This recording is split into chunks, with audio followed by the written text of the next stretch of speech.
Hello friend नमस्कार मु आपन को Odisha story tube YouTube channel को स्वागत करुच्ची। आसतु आज यही वीडियो रे नुआ एक जॉब रिलेटेड वीडियो पर आम आलोचना करवा।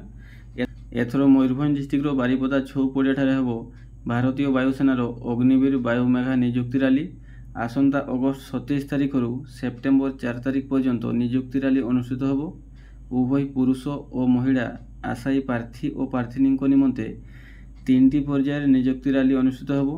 उक्त नियुक्ति रैली रे भारतर 12टी राज्य यथा आसाम, अरुणाचल प्रदेश, त्रिपुरा, मेघालय, मणिपुर, मिजोराम, नागालैंड, सिक्किम, पश्चिमबंग, छत्तीसगढ़ और झारखंड समेत ओडिशार समस्त जिलार आशायी प्रार्थी और प्रार्थीनी माने नियुक्ति निमंते निर्धारित मानदंड यथा शिक्षागत योग्यता, शारीरिक गठन इत्यादि भित्तिरे नियुक्ति पाई अंशग्रहण करि पारिबे।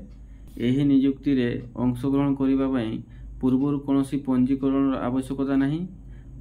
प्रार्थी और प्रार्थीनी मानकर बयस सीमा 17.5 वर्ष रु 21 वर्ष मध्य रहिबो एवं तांकर शिक्षागत योग्यता हेबो +2 पास। आज वीडियो को एठी रखुछु, पुणी आलोचना करबा नुआ एक वीडियो रे। जय जगन्नाथ।